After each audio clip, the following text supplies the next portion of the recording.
encuentra un tesoro y al encontrar el tesoro,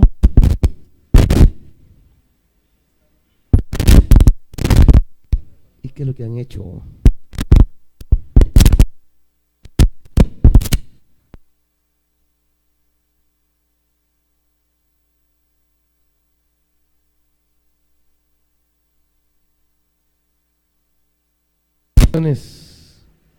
De la parábola del tesoro.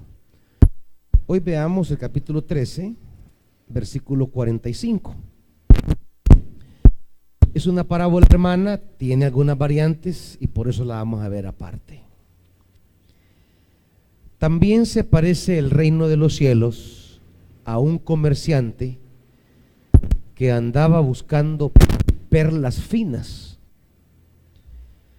Cuando encontró una de gran valor, fue y vendió todo lo que tenía y la compró. Padre, necesitamos entender los misterios del reino de Dios, porque la vocación de la iglesia le viene del reino.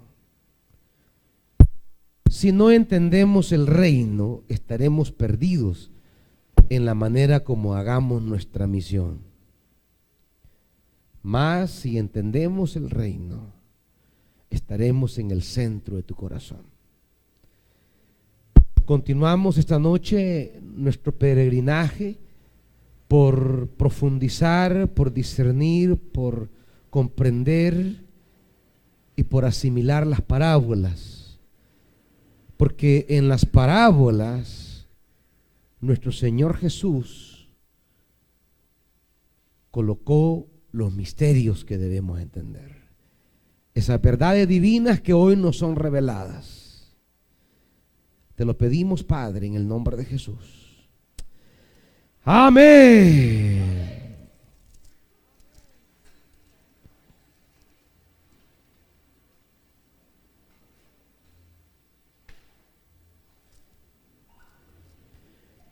Al hablar de las parábolas, según el capítulo 13, versículo 11,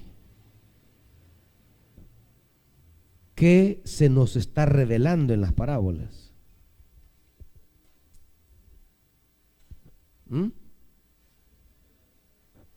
¿Me oyeron la cita que dije? ¿Qué es? Dice la NBI, los secretos del reino. ¿Cómo dice la Reina Valera? Los misterios del reino.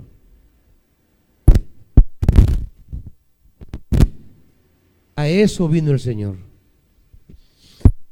a enseñarnos los misterios del reino. ¿Qué es un misterio en la Biblia? Un misterio es una verdad oculta que ahora nos ha sido revelada. Eso es misterio. Misterio es algo. No, hombre, eso es de allá, hombre, eso es de allá. Eso no es de aquí. Cambien el conector, hombre. Pongan el de otra caja.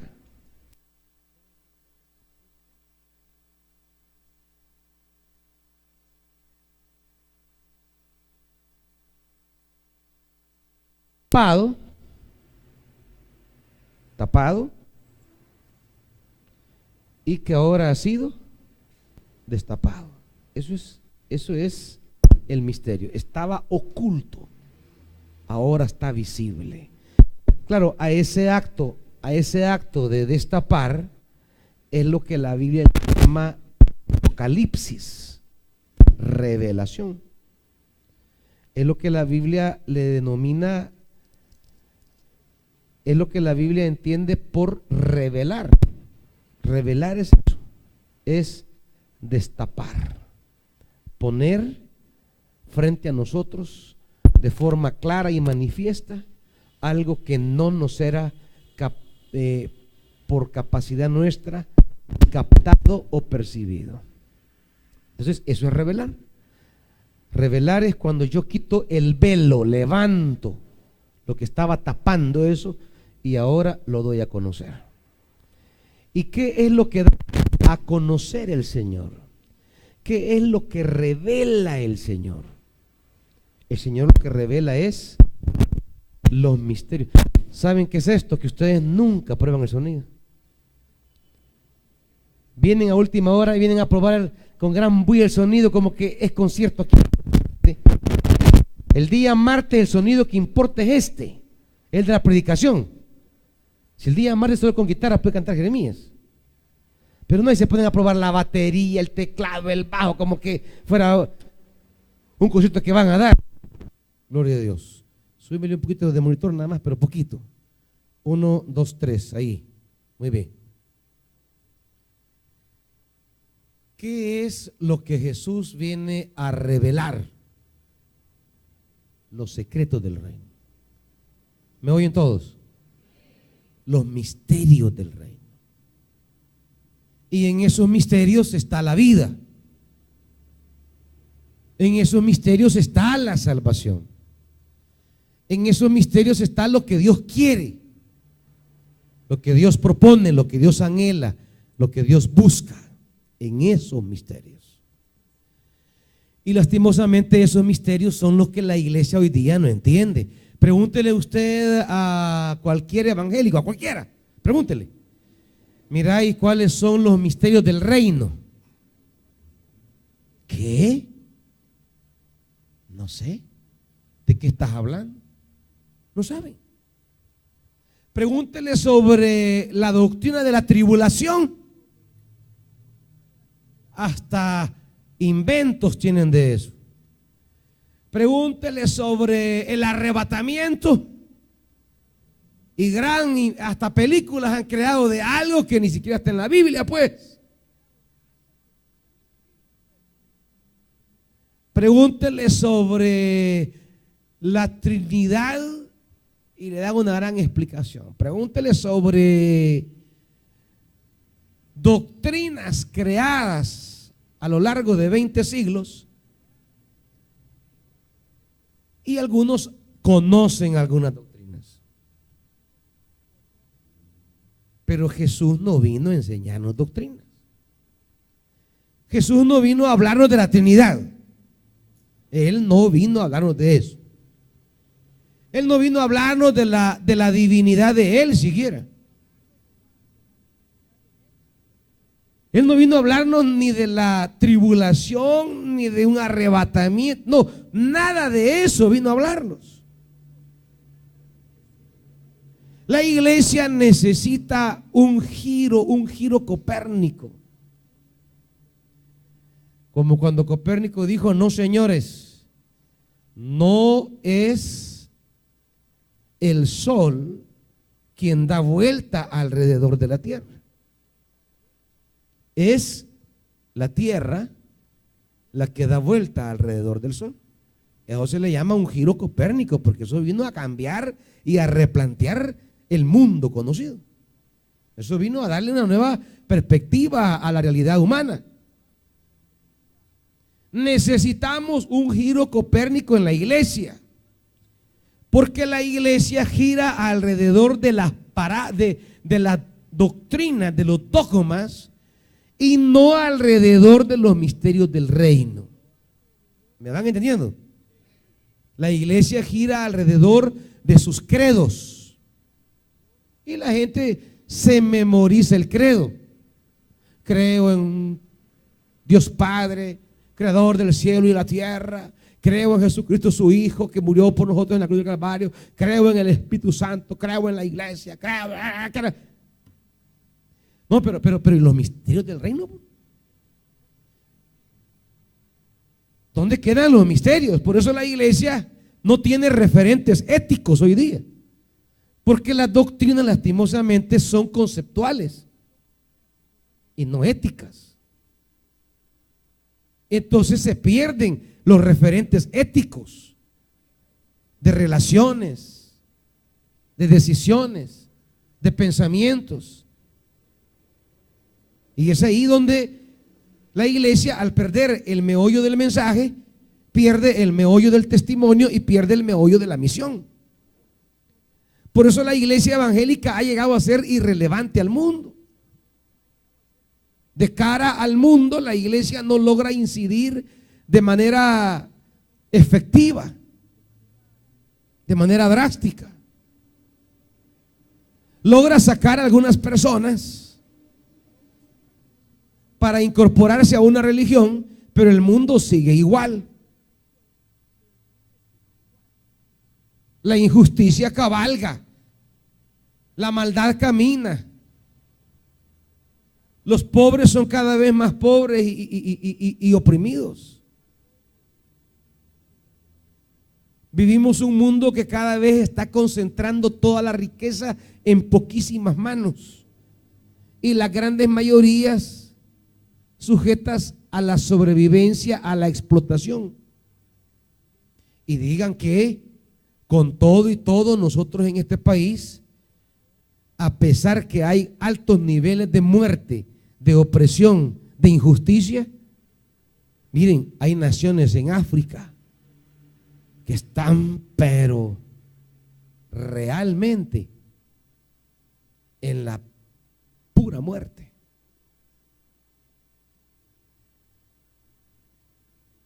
Y hay sectores pequeños que viven en una opulencia denigrante. Reino de Dios es los misterios de Dios que hacen posible que ese estado de cosas cambie. Reino de Dios son verdades de Dios que hacen posible que ese sistema cambie y que el ser humano experimente niveles de la gracia, de la misericordia, del amor, de la justicia de Dios. Por eso es que la iglesia prefiere mejor ver la película del infierno que oír la enseñanza del reino. Porque usted puede tomar una decisión de incorporarse a una iglesia por miedo al infierno y aceptar un mensaje barato de salvación que asumir un compromiso de transformación a partir del reino. Por eso hay un montón de evangélicos que han cambiado de religión, pero no de vida. Siguen siendo rencorosos, odiosos, opresores, egoístas, marginadores, rencorosos. Están en el templo alabando a Dios y odiando al hermano. Preocupados por el vestuario, el pelo, la comida, la bebida, los zapatos, la medida de la falda, el nivel del escote, aritos, oro, pintura o maquillaje. Cosas externas que están sujetas a los gustos de cada quien en realidad. El evangelio no pasa por allí. El evangelio pasa por ser prójimo, por ser hermano. Evangelio pasa por parecerse a Dios en esa longanimidad, en esa paciencia, en esa tolerancia, en ese perdón, en esa reconciliación, en ese tenernos paciencia, en ese disculpar los fallas del hermano, en ese ayudar al hermano débil, frágil, flaco, y ayudarle a crecer y a fortalecerse. El reino es eso. Por eso el mensaje de Jesús en su época cayó mal y la religión no lo quiso recibir. Por eso Juan dice: a lo suyo vino, pero los suyos no lo recibieron. Pero ¿por qué no lo recibieron? ¿No se han preguntado eso? ¿Por qué no recibieron a Jesús? ¿Por qué? Porque el mensaje que él traía de parte del Padre, el mensaje que el Padre le había confiado que fuera a enseñar, era un mensaje para el cual toda la estructura religiosa no tenía ningún valor. Y las cosas que de verdad preocupaban al Padre, la religión no se preocupaba. Y entonces la religión se sintió enfrentada, humillada. Tomó a Jesús como una persona que profana la fe de Israel, que subvierte el orden religioso. Porque Jesús dice, mire, realmente, entre el templo y la necesidad de una persona, la necesidad es primero. Entre el templo y el hambre, el hambre. Entre el templo y la vida, la vida. Entre el sábado y la sanidad, la sanidad. Y claro, Israel venía de un pasado religioso en el cual sus modelos de vida eran los macabeos. Para entender ustedes los evangelios, lean los macabeos. Si no, no van a entender los evangelios. Porque los evangelios no están en el aire, tienen un trasfondo. Y el trasfondo es toda la religiosidad judía del siglo II antes de Cristo. Cuando se llama Epífanes, ¿cómo se llama? Hay un rey griego llamado, solo me acuerdo del apellido, Epífanes, se me ha ido el nombre ahorita. Quiso profanar el templo de Jerusalén, sacrificando un cerdo en el lugar santísimo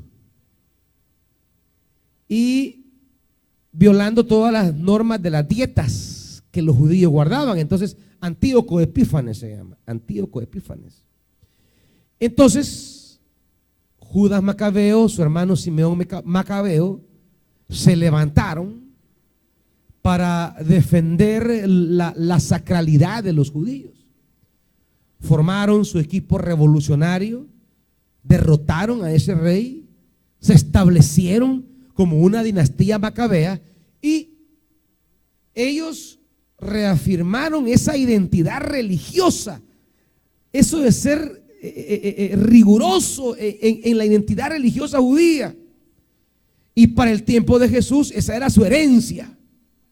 El mejor judío era el que vivía las normas judías, porque les había costado la vida a los macabeos y a algunos de sus descendientes les había costado la vida defender esa identidad. Y entonces en tiempos de Jesús defender esa identidad era la esencia del judaísmo. Y ahora viene Jesús con un mensaje que le llama reino de Dios, y ese reino de Dios lo que viene es a quebrantar esa identidad que le costó la vida en el siglo II a una cantidad de judíos. Entonces para el templo era repugnante eso.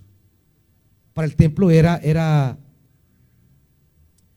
una ofensa el mensaje de Jesús, sobre todo cuando narra algunas cosas que se llaman parábolas, y que en esas parábolas ellos entienden. Imagínense, por ejemplo, con esa pureza que le costó la vida a los judíos en el periodo de los macabeos. Jesús narra una parábola hoy llamada el buen samaritano, que se oye para nosotros hoy, se oye hasta coloquial, casi una historieta de buena voluntad, pero no, es como que Jesús nos narrara hoy una parábola del buen testigo de Jehová, una parábola de el buen masón, ¿me entiende? Una parábola de el buen gnóstico, y que resultara en esa parábola que la iglesia evangélica y sus representantes están lejos del reino de Dios, y que ese individuo, para nosotros hereje, ese es salvo. O sea, ¿cómo nos sentiríamos de agraviados de que Jesús nos esté diciendo: miren, ustedes están equivocaditos, están lejísimos? Pero ese hereje está en la salvación. Imagínense ustedes. Entonces, las parábolas son eso, los misterios de Dios.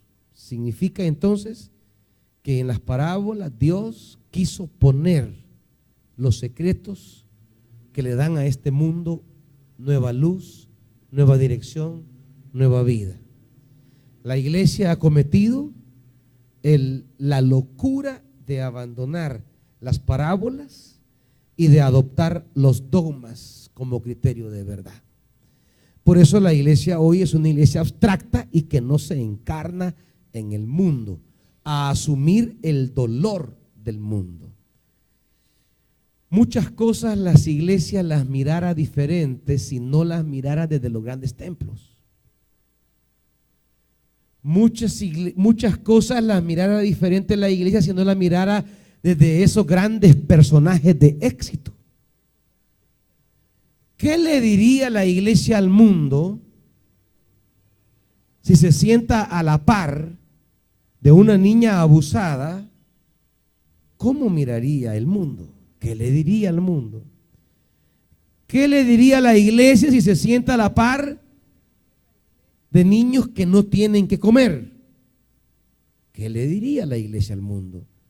¿De qué predicaría entonces? ¿De qué hablaría? Les aseguro que hablaría cosas diferentes. Eso hizo Jesús en las parábolas. Él se puso al lado de personas que estaban pisoteadas, oprimidas, denigradas, marginadas, humilladas, vilipendiadas. Y desde ellos comenzó a hablar de Dios.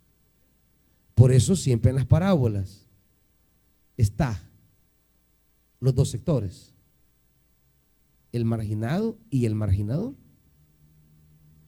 En la parábola del samaritano, el sacerdote y el levita, ¿qué hicieron?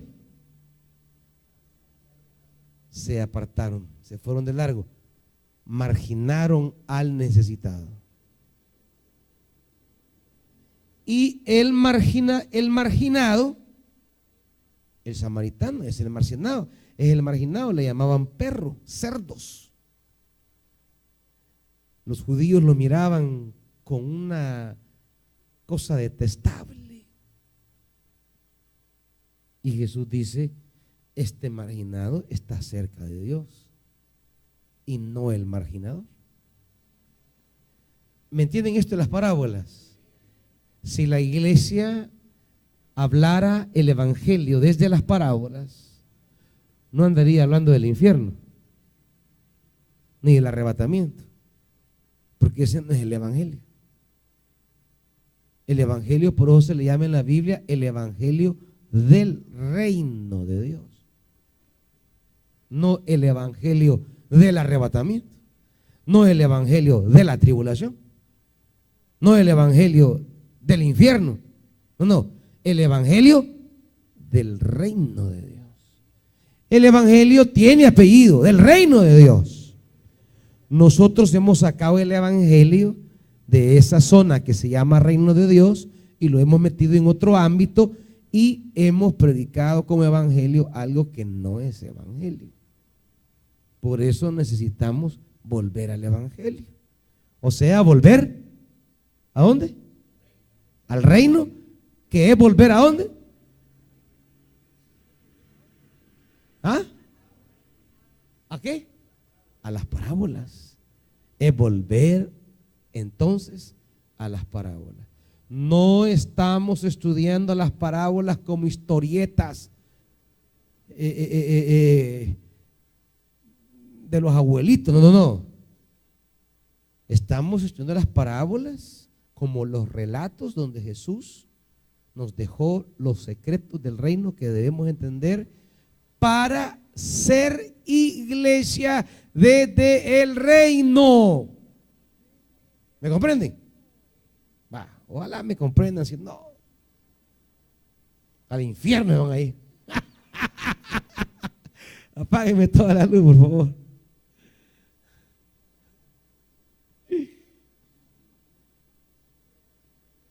Ya no usan los bajos aquí, ¿o?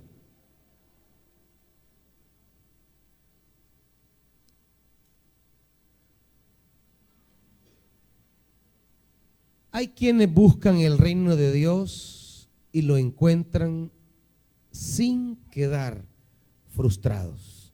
Veamos este secreto del reino. La sociedad pasiva no quiere compromisos. Esto es la pasividad humana. Es el peor de los pecados del hombre ahora. Cuando hablamos, diga los pecados, y comienzan a sacar unos pecadotes, va. No, pero la pasividad, ese es de los peores. Porque la pasividad es quedarse quieto ante cómo se encuentra la situación humana, sin saberse, sin reconocerse llamado a transformar eso. La pasividad es mirarse solo como como exigente de beneficios, demandante de bienes, y nunca reconocerse que el Evangelio nos convoca a un llamado a trabajar para que la vida humana no siga como está, sino que refleje la gloria de Dios. Porque así como está, a Dios no le parece. Por eso envió a su Hijo. Porque la sociedad, así como está, no va a ninguna salvación. Y Dios envió a su Hijo para que la creación tenga un giro. A ese giro se le llama conversión. Y que ese giro comience a abrir puertas de salvación.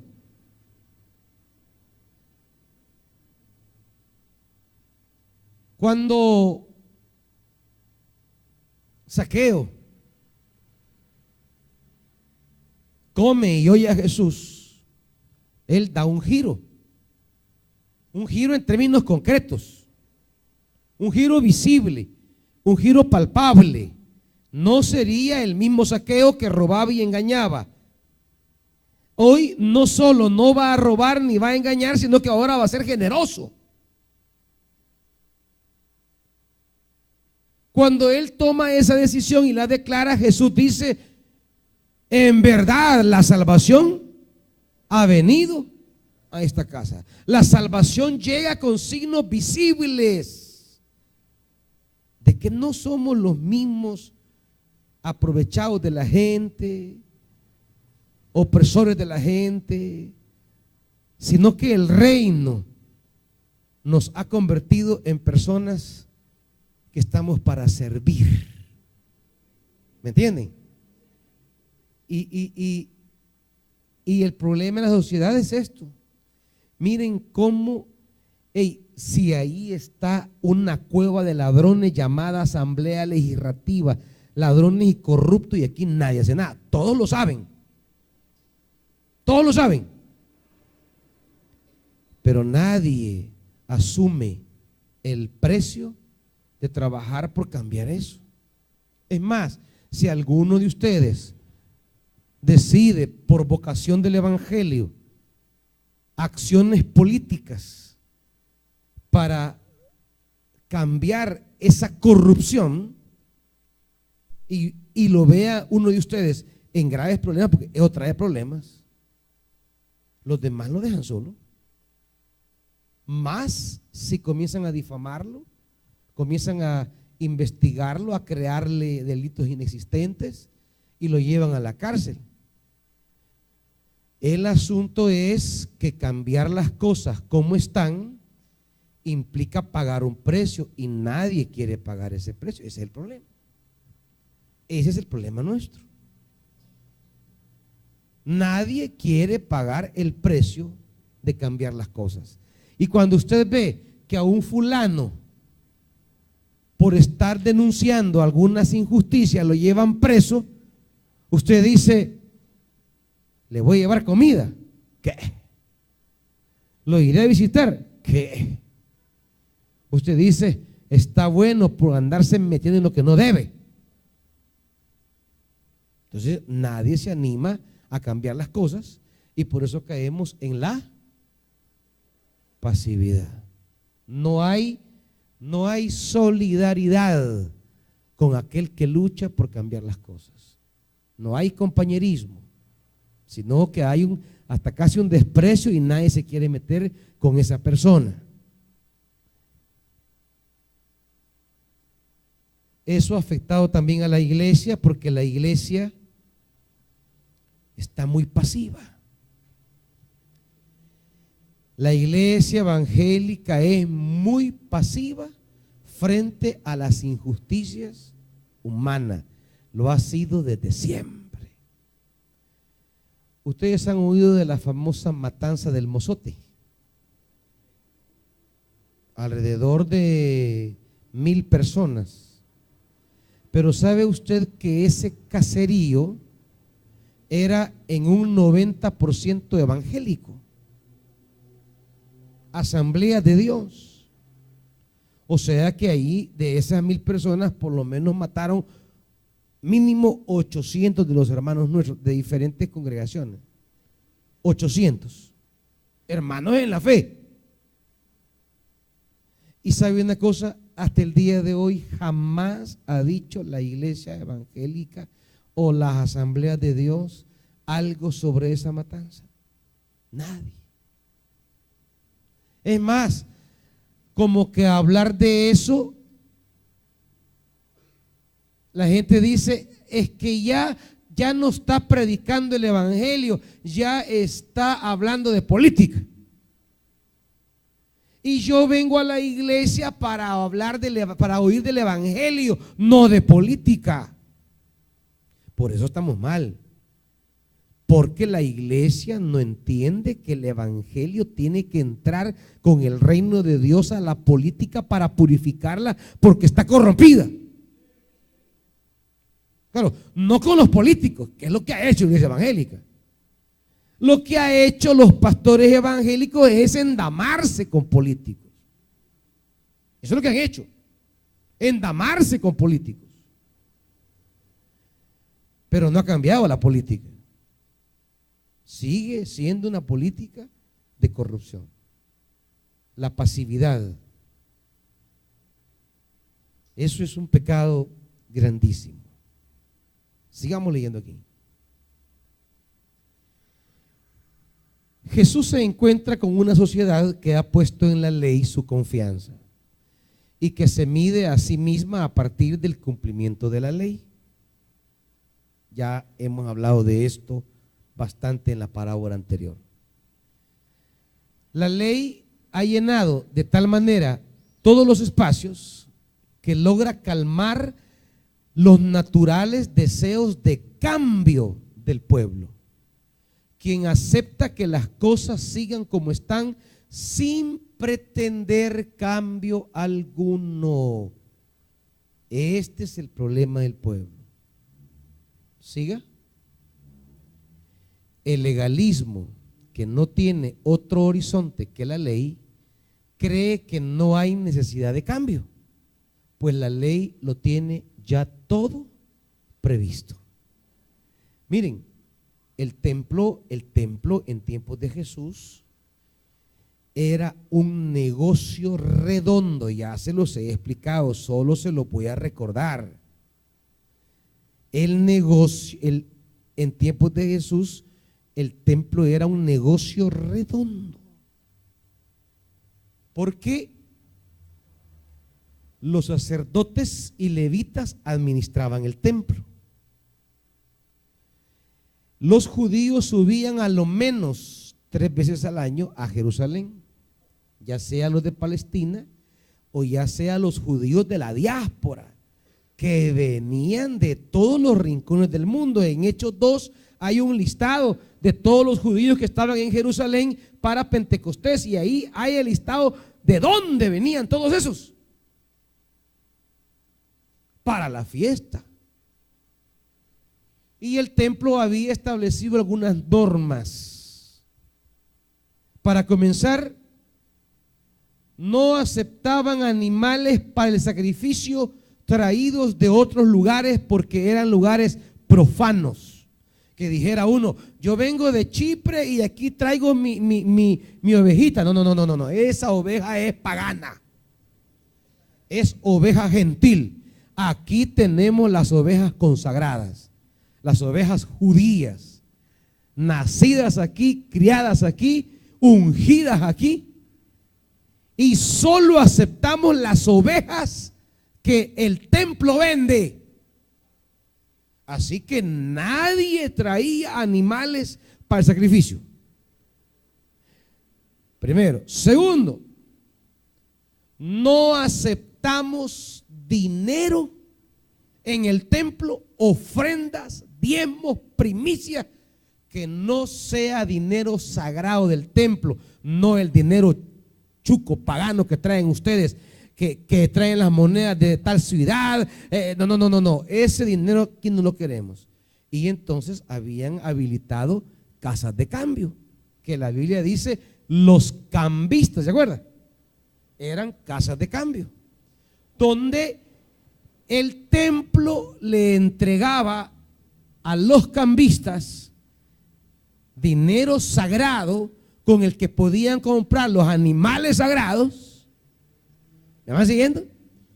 Y el templo se lo entregaba a los cambistas, ganándole el templo un porcentaje. Fíjese bien. Y luego el cambista le ganaba al cliente también aparte por él, para que le quedara algo. Entonces, el templo, aparte que traían, la gente traía los diezmos y que los iban a recibir, también le ganaban al cambio de ese diezmo para el templo.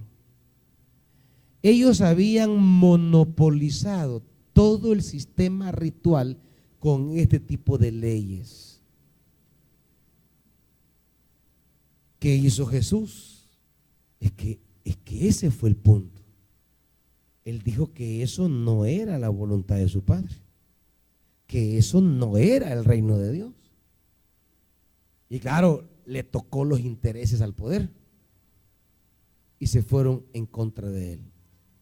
Y les voy a decir algo: si no fuera por el Padre, el pueblo hubiera dejado perder a Jesús. ¿Me entiende? Si Jesús tuvo relevancia, fue porque el Padre lo resucitó de entre los muertos. Si no, ese pueblo cobarde, ahí hubiera seguido de cobarde. Por eso es que cualquier compromiso del que sea, espiritual o político, debe de nacer en el corazón del Padre y no en intereses ideológicos ni apadrinamientos políticos. ¿Me entienden? Porque a la hora de las horas, el que va a responder por usted será el Padre. Sigamos. El legalismo se encarga de crear una sociedad sin horizontes, pasiva, que se contenta con repetir el círculo vicioso de la práctica de las leyes de siempre, sin buscar otra alternativa. Hay un círculo vicioso de la práctica de la ley, como que la ley era en sí misma, como que la ley de verdad se aplicaba de manera pura. No, una cosa era la ley, otra era la aplicación que los fariseos hacían de la ley. Y ahí, en esa aplicación, ahí venían los intereses humanos. Y por eso, como la ley no se aplica sola, la aplican los humanos. Y los humanos tienen intereses, compadrazgos, alianzas, beneficios. Según quien paga la aplicación de la ley, así la van a aplicar. Según quien paga la aplicación de la ley, así será aplicada. Y esto es lo que Jesús cuestiona. Eso es lo que Jesús no no camina con eso. Pues sí, es como hoy día, pues va. ¿Por qué la ley no se aplica igual a todos? ¿Por qué? ¿Por qué no a todos se les da el mismo trato? ¿Por qué esas preferencias? Si usted, que no es delincuente, que no es asesino, que no es terrorista, de repente, por alguna razón, bueno, llamémosle una deuda, va, o incumplimiento de pago de algo, va, lo llegan a capturar, no crea que le van a dejar llevar su colchón. No, señor juez, me puedo llevar mi osito y mi almohada, que fíjese que sin esa almohada no puedo dormir. ¿Cree usted? Mire, yo tengo una dieta, señor juez, bien estricta porque estoy enfermo. ¿Cree que me pueden mandar desayuno, almuerzo y cena de la casa? No, hermanito. Y usted, que no es ningún delincuente, pero sería tratado vilmente como cualquier delincuente. Entonces, ese es el asunto.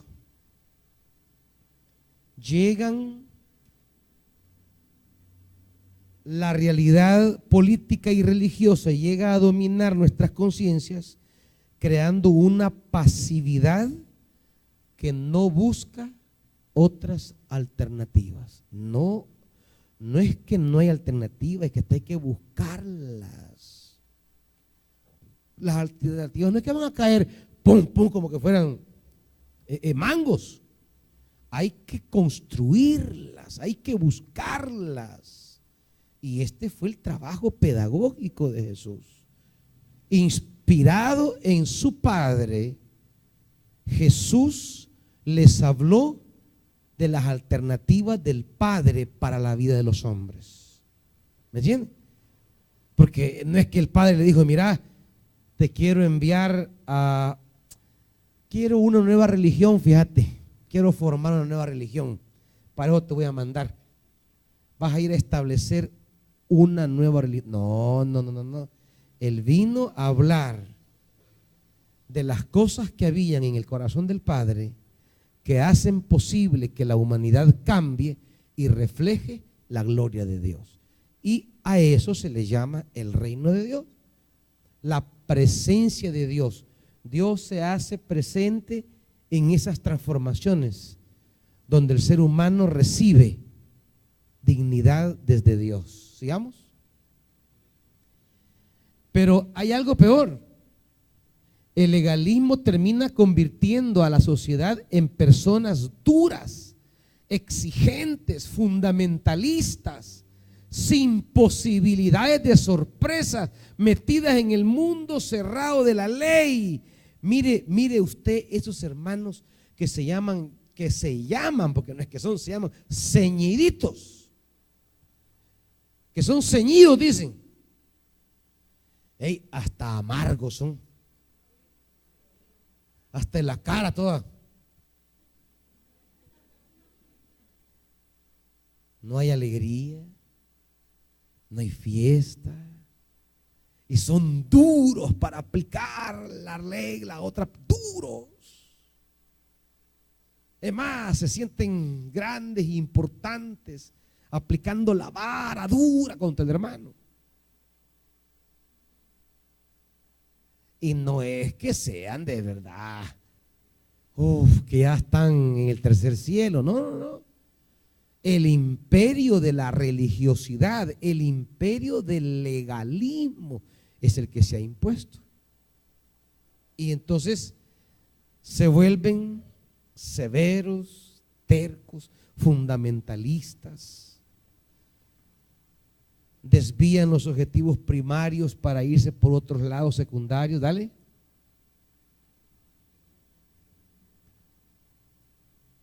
Dios quiere una sociedad activa que está permanentemente en búsqueda. Dale, avancemos. Jesús fue una persona en búsqueda. Él no se conformó con el sistema religioso imperante. Él, claro, de chiquito lo llevaron al templo. Ahí, ¿y para dónde? Pues, que tenía 8 días.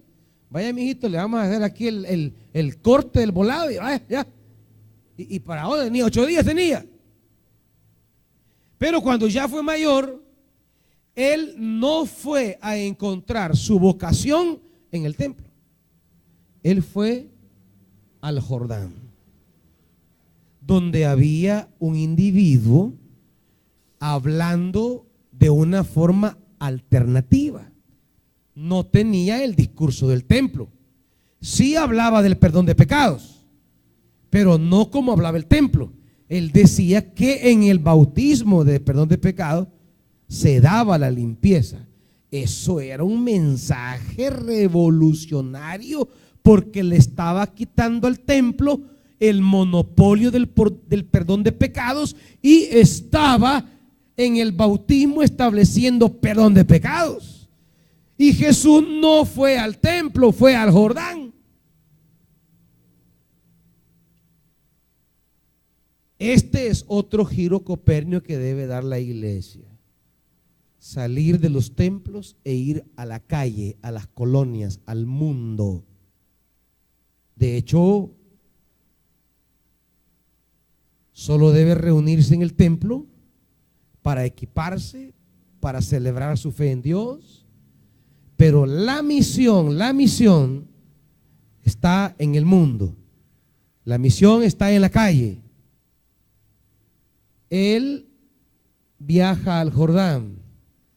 El abandono de su patria y de su gente y la petición de bautismo no pueden ser interpretadas de otra manera.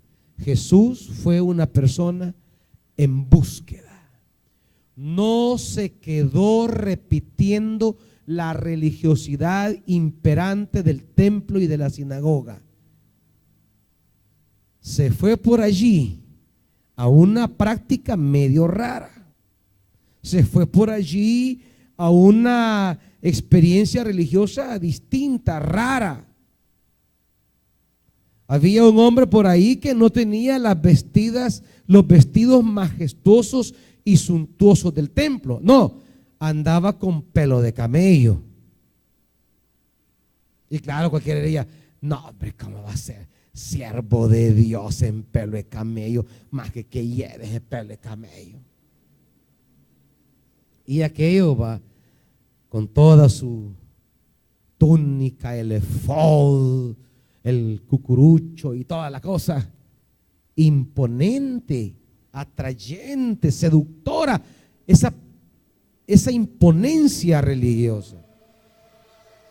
Y aquel todo ahí barbudo que en el Jordán se bañaba, no tenía la gran apariencia. Jesús dice: que saliste a ver al desierto. A un hombre vestido de finas ropas, a una caña quebrada. ¿Qué saliste a ver? Entonces, Jesús fue un hombre de inquietudes religiosas, de búsqueda religiosa. Porque todo judío se quedaba con lo dado, todo judío se quedaba con lo establecido, todo judío se quedaba ahí así.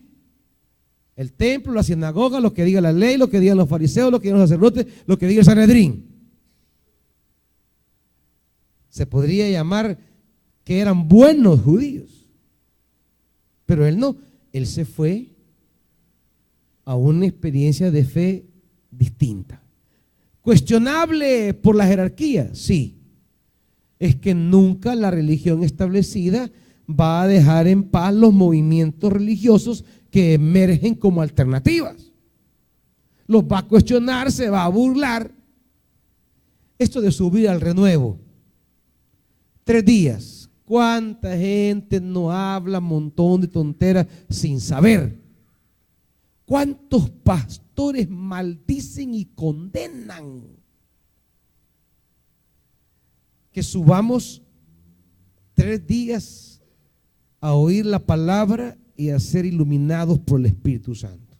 No saben, nunca han ido, no conocen, pero andan con un miedo hablando en contra de eso, de la iglesia, del pastor, y diciéndole a los miembros que este es el puro diablo. Nunca han ido. Porque si fueran, lo que descubrieran es una vivencia de Dios alternativa a esa frialdad, pasividad y falta de compromisos con el reino que tiene la iglesia hoy día. Los que descubrirían es una experiencia de Dios que nos compromete con el reino de Dios. Una experiencia no de individuos aislados, no, de pueblo. Una experiencia de pueblo, como pueblo, que nos compromete en el corazón de Dios. A eso es que vamos, no hay otra cosa más. Ahí no hay liturgias secretas, no hay ritos ocultos. Sigamos. Como él, también habían otros en búsqueda, porque el judaísmo de la época de Jesús no era una unidad monolítica, así unificada, no, era toda una segmentación religiosa. Habían unos que se retiraban de la sociedad descontentos por su sistema. A esto se le llama los esenios, que se retiraron al desierto a crear una comunidad paralela, un Israel paralelo. A eso eran los esenios.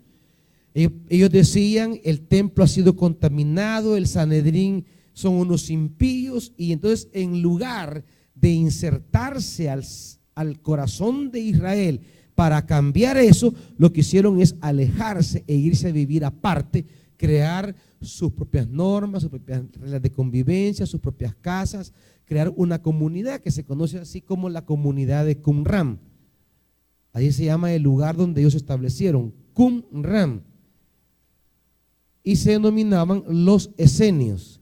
En 1947, un muchacho que andaba pastoreando cabras se decidió meter en el hueco de una montaña porque le pareció raro ese hoyo, y se metió allí y descubrió unos jarrones que con unos rollos se los llevó y los fue a vender. El que se los compró lo usó para calentarse y los tiró al fuego. En eso pasó un biblista de esos que hay en Jerusalén, se le acercó y le preguntó qué eran, y al acercarse vio que eran rollos del Antiguo Testamento, eran manuscritos. Imagínense, y quemó algunos para calentarse y le preguntó dónde los había encontrado, y identificaron al niño, ubicaron el lugar y descubrieron lo que hoy se llama las cuevas de Qumran. Es donde estuvo asentada la comunidad de los esenios, y descubrieron un tesoro, cerca de 12 cuevas, donde encontraron una cantidad de documentos sobre el Antiguo Testamento, que era una de las cosas que hacía la comunidad de Qumran, estudiar el Antiguo Testamento. Se piensa que hay una relación por la dieta, por la vestimenta y por la perspectiva espiritual, que hay una relación entre Juan el Bautista y la comunidad de los esenios, porque ellos se vestían así como Juan y comían así como Juan. Juan tenía una dieta, que lo dice el Evangelio, langostas y miel silvestre, y se piensa que Juan el Bautista renuncia a la estructura sacerdotal a la que pertenece, porque su padre es sacerdote, también él es sacerdote, pero renuncia a eso como parte de esa gente que andan también en búsqueda, y se fue con la comunidad de Qumran, y por alguna razón que no precisamos, sale de la comunidad con una inspiración religiosa alternativa a la del templo y comienza en el Jordán a predicar perdón de pecados. Y resulta que Jesús de Nazaret oyó hablar de él, de hecho eran familia, eran primos, y fue al Jordán a escucharlo. Ahí le conoce, ahí le escucha, ahí aprende y ahí se hace discípulo de Juan. Se somete él a ser bautizado, que era el rito de iniciación en el movimiento de Juan. Y en ese movimiento de Juan, Jesús tiene su propia experiencia de Dios, particularmente en el bautismo. Él tiene su experiencia espiritual que le dio conciencia de su llamado. Y pasa de ser discípulo de Juan a desarrollar una conciencia de saberse llamado por Dios a predicar el reino de Dios. Y entonces va creciendo la conciencia. Oye al Padre, desciende el Espíritu, se desarrolla en Jesús esa conciencia que Él tiene una misión de parte del Padre. Eso tiene un arraigo espiritual muy penetrante, muy fuerte, que no logran entender las religiones establecidas. Las religiones establecidas solo entienden de marcos teóricos y legales, pero no entienden de una experiencia espiritual que replantea la vida, reestructura la misión, recompone la iglesia. Entonces, eso pasa en Jesús. Se da esa intensa experiencia espiritual que provoca en él una conciencia de Dios distinta, y él comienza a crecer en esa conciencia hasta que, al estar encarcelado Juan, él comienza a anunciar el evangelio del reino de Dios. Él, desde esa espiritualidad, él tiene una concepción de Dios diferente, que es la que nos reflejan las parábolas. Y esa concepción de Dios debe ser la concepción de la iglesia hoy. ¿En qué Dios debe creer la iglesia? En el Dios que nos revelan las parábolas. Pero es ese Dios justamente el que no conocemos. Sigamos. ¿Quedó claro lo de los esenios? ¿Sí? Va. Había otro grupo también que estaba en búsqueda, que no le parecían las cosas tal como estaban. Los esenios se alejaron al desierto. Había otro grupo que escogió el camino de las armas para implantar una sociedad diferente a la existente. Los esenios lo que hicieron fue alejarse, marginarse. Pero otros dijeron, no, aquí vámonos a la montaña, que zumben las balas. ¿Verdad? Eran los celotas o los celotes también. No es que no ponían a pronunciar la R, no, así es, celotes. Entonces, Jesús tenía un celote en su grupo. Era uno llamado Simón, que así le dice el evangelio, Simón el celote. Entonces, ¿qué le pasa, hermana Elmi? ¿Quiere venir a decir usted? Entonces, estos grupos se organizaron militarmente para cambiar el sistema. Era un grupo guerrillero, era un grupo de subversivos. Cuando crucifican a Jesús, se ha creado de esa visión de la crucifixión una imagen hasta romántica, ¿verdad? Porque se ha traducido en el evangelio como ladrones. Hasta se habla del mal ladrón y del buen ladrón. O sea, el ladrón bueno, el que se convirtió.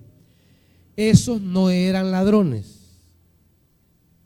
La palabra griega debe ser traducido revoltosos sociales, o sea, subversivos.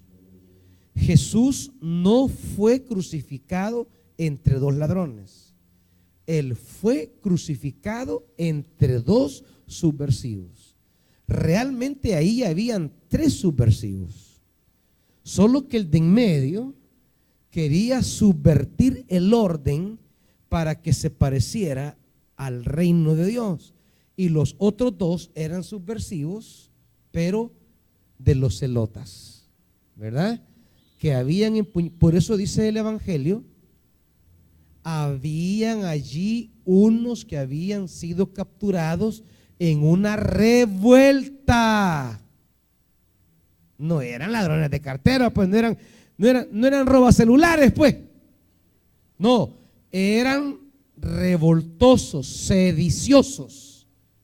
Y eso lo dice la palabra griega leptes, sediciosos. Allí, junto a Jesús, crucificaron a dos celotas o dos celotes, según la pronunciación que usa un diferente libro. O sea, no es que celota es porque eran mujeres, no. Celota se le llama también, en unos libros les van a llamar celotas, otros celotes. ¿Estamos? Bien, sigamos. Los que se iban detrás de profetas que convocaban a un bautismo de conversión, movimientos bautistas. Juan en los evangelios representa a ese movimiento que se sale de la religiosidad establecida y busca nuevas maneras de entender a Dios, de vivir a Dios y de comprometerse con Dios. De hecho, será la opción que Jesús tome, porque había gente descontenta con la injusticia que se vivía. Estos eran los grupos que buscaban nuevas alternativas. Enséñame cuál viene, quiero ver. Retrocédela. Hay movimientos que, aunque no tomaron el bautismo como signo de identidad, pero hubo movimientos que organizaban a la gente para levantarse en contra del sistema. Por eso ustedes van a recordar que cuando Gamaliel llama a Pedro y a Juan, el Sanedrín, el concilio los llama, Gamaliel les comienza a decir: no, hombre, cálmense, acuérdense de aquel judío fulano de tal, acuérdense de aquel egipcio que dijo que tal cosa. Y ya ven, nada pasó. Déjenlos, porque si esto es de Dios, si esto no es de Dios, pues se va a desvanecer. Pero si eso es de Dios, ustedes se van a encontrar luchando contra Dios. O sea, en la época de Jesús, voy a subir hoy a la Escuela de Predicadores el volumen 1 de una revista que salió en 1991. El tomo 1, la revista número 1 de una revista que se llama RIBLA, Revista de Interpretación Bíblica Latinoamericana. Allí hay un capítulo, es el segundo capítulo, que se llama Jesús y otros movimientos proféticos de su época. Y allí hay un biblista que se llama Carlos Mester, que hace una descripción de todos los movimientos proféticos que se levantaron contemporáneos a Jesús. O sea, no creían y que se proclamaban como el Mesías. Por eso proclamarse como Mesías era bien complicado, porque no solo Jesús se proclamó como Mesías, se proclamaron muchos, y ahí les va a dar un inventario de esos movimientos Carlos Mester en esa revista. No fue fácil para Jesús proclamarse como Mesías. ¿Por qué tantos movimientos se levantaron? Porque todos querían, habían sectores, mejor dicho, que querían cambiar la sociedad judía tal como estaba, porque era una sociedad injusta, En pocas palabras, injusta. Esos son los movimientos que habían en tiempos de Jesús. Si usted no está en la Escuela de Predicadores, en la página de Facebook, solicite unirse a esa página. Ahí se llama Escuela de Predicadores Betania. Siga. Jesús experimentó en él y en otros que el reinado de Dios se daba en su interior y que respondía a la búsqueda que estaban haciendo. Esta era la experiencia que él quiso trasladar a la parábola. El reino de Dios, dentro de su gratuidad, también acontece como respuesta a los caminos de búsqueda y de descontento que se tienen. Acuérdense que en la anterior parábola aquel no andaba buscando nada, se lo encontró. Este no andaba buscando, pero en la parábola que hemos leído, el comerciante sí andaba buscando. O sea, era un buscador. En la parábola anterior del tesoro escondido, él no buscaba ningún tesoro, simplemente lo encontró. En la parábola se refiere a personas que sí andan buscando cómo cambiar esta situación, cómo transformar esta situación. Y esta parábola lo que les quiere decir es, para cambiar esto, no tenemos que recurrir al socialismo, no tenemos que recurrir al marxismo. Jesús dice, conozcamos el reino de Dios, porque el reino de Dios puede cambiar esto. Hasta hoy, pues, toda expresión revolucionaria se ha visto domesticada por el dinero y se ha visto vulnerable a la corrupción, porque no solo es problema de ideologías, también es problema de corazón. Por eso la acción del Espíritu en el ser humano es clave, tanto que el marxismo habló del hombre nuevo para una sociedad nueva. Y muchos de los que hoy están en el poder se llamaban a sí mismos hombres nuevos cuando eran revolucionarios. Pero cuando ya el poder y el dinero los domestica, los doma, pues pierden el ser hombre nuevo y prefieren seguir siendo hombres viejos. Solo la mujer, el hombre, en quien el reino de Dios se hace presente por la palabra y el Espíritu, puede ser de verdad persona nueva e instrumento genuino para construir una sociedad nueva. No todos, tendría que decir que no todos. Hay muchos que en términos en mandos medios que siguen creyendo en la posibilidad de cambios, pero ojalá cuando lleguen arriba no se les olvide también, ¿va? Sigamos. Esta búsqueda y descontento son una buena predisposición para que la gratuidad del reino de Dios funcione. El que sigue a Jesús debe sentir esta búsqueda de algo significativo y debe también vivir un descontento de cómo están las cosas. Las cosas no están bien. Yo creo que el descontento lo tienen muchos, ¿verdad? Sobre todo con los impuestos. Pero la búsqueda no todos lo tienen. Están descontentos, pero se quedan en el mismo lugar sin buscar alternativas. La alternativa que ha tomado la iglesia es agarrar un viaje para el cielo, ¿verdad? En el tren del evangelio viajo yo por la línea celestial. O sea, el mundo vale chonga, ¿va? La creación de Dios vale chonga. Lo que puede salirse de aquí, esenios. Dejar esto, vámonos de aquí. No. Jesús no se fue, Jesús vino. La encarnación de Jesús exige nuestra encarnación también. hacerse carne, entrar a ese mundo. Sigamos. Por eso podemos decir que el hecho de que existan descontentos del sistema es una gracia de Dios para una sociedad que se ha quedado espiritual y socialmente estancada.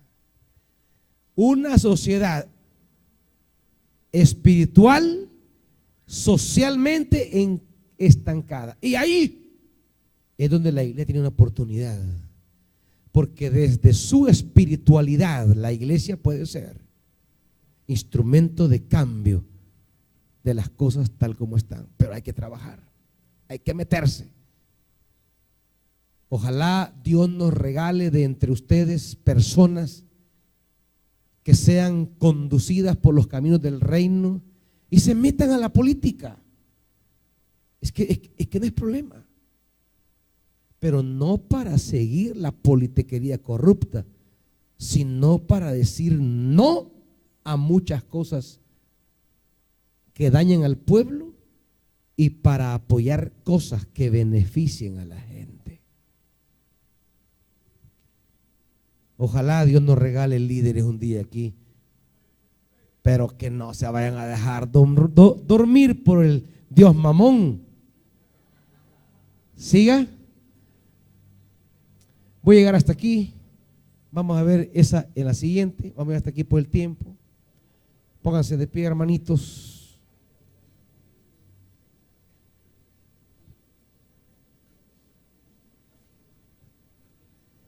Por el Dios mamón. Otro autor le llama mamona.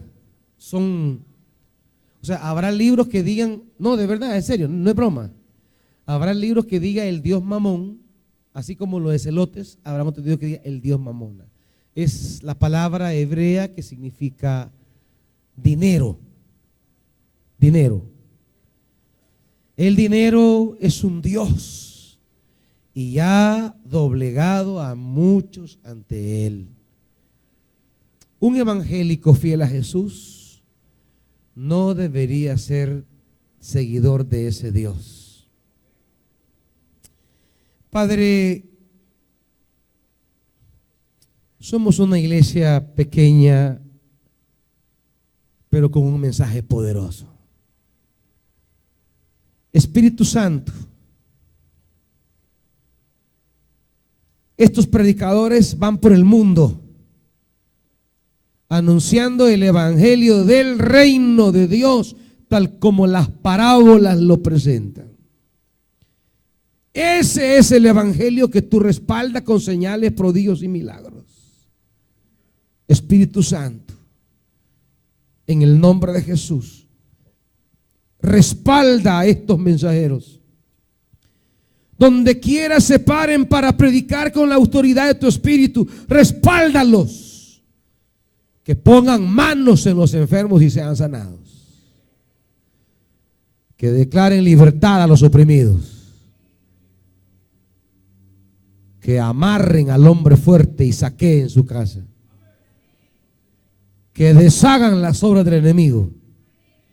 Espíritu Santo, a estos mensajeros del reino, acompáñanos. Acompáñanos, Señor, siempre. Acepta lo que tu pueblo te presenta. En el nombre glorioso de Jesús. Amén. Dios les bendiga, guerreros, guerreras.